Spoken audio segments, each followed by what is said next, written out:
আজকে সকালের নাস্তায় তৈরি করেছিলাম গরুর মাংসের ঝোল আর চালের আটার রুটি। গরুর মাংস আর চালের আটার রুটি আমাদের সবার পছন্দের একটি খাবার। সবাইকে আসসালামু আলাইকুম। কেমন আছেন সবাই? আশা করি সবাই অনেক ভালো আছেন। তো অনেকদিন পরে আবার নতুন করে ভিডিও আপলোড দেওয়া শুরু করেছি। তো যাই হোক, আজকে যেহেতু ছুটির দিন, মেয়েকে স্কুলে নিয়ে যাওয়া হয় দেখে সকালে তেমন বেশি একটা ভালোভাবে নাস্তা তৈরি করা হয় না এখন ছুটির দিন ছাড়া। আজকে যেহেতু ছুটির দিন, তাই ভাবলাম যে আজকে অন্য রকমের কোনো কিছু নাস্তা তৈরি করি। তো ভাবলাম গরুর মাংস আর চালের রুটি বানাই।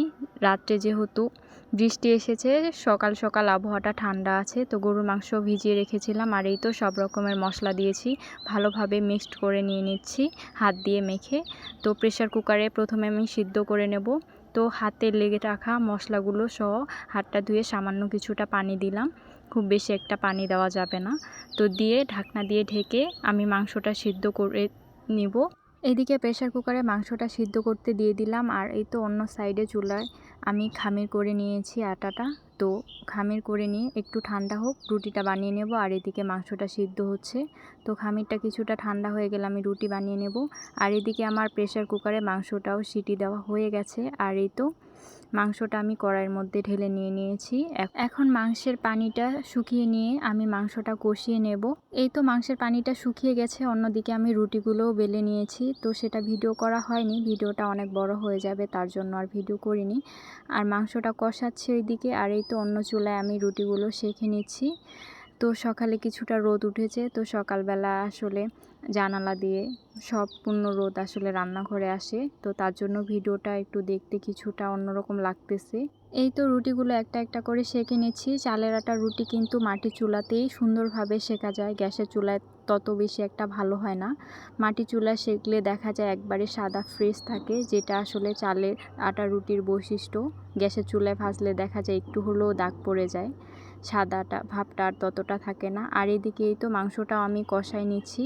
তো এবারে কষানোটা হয়ে গেছে, তো ঝোল দিয়ে দেব।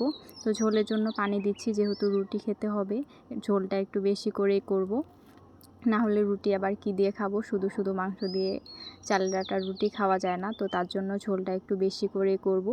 তো ঝোলটা আসলে হয়ে এই যে ফুটে এসেছে। তো কিছুক্ষণ জাল দিয়ে আমি চুলাটা বন্ধ করে নিয়েছি। মাংসটা আমার রান্না হয়ে গেছে, তো রুটিগুলোও শেখা হয়ে গেছে। তো রান্না বান্না শেষ।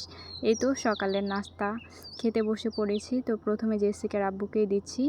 আর হ্যাঁ, একটা কথা, এখন থেকে রেগুলার ভিডিও দেওয়া শুরু করব। কিছু সমস্যা ছিল পেজে, তো তার জন্য বিরক্ত হয়ে পেজে ভিডিও আপলোড দেওয়াই বন্ধ করে দিয়েছি।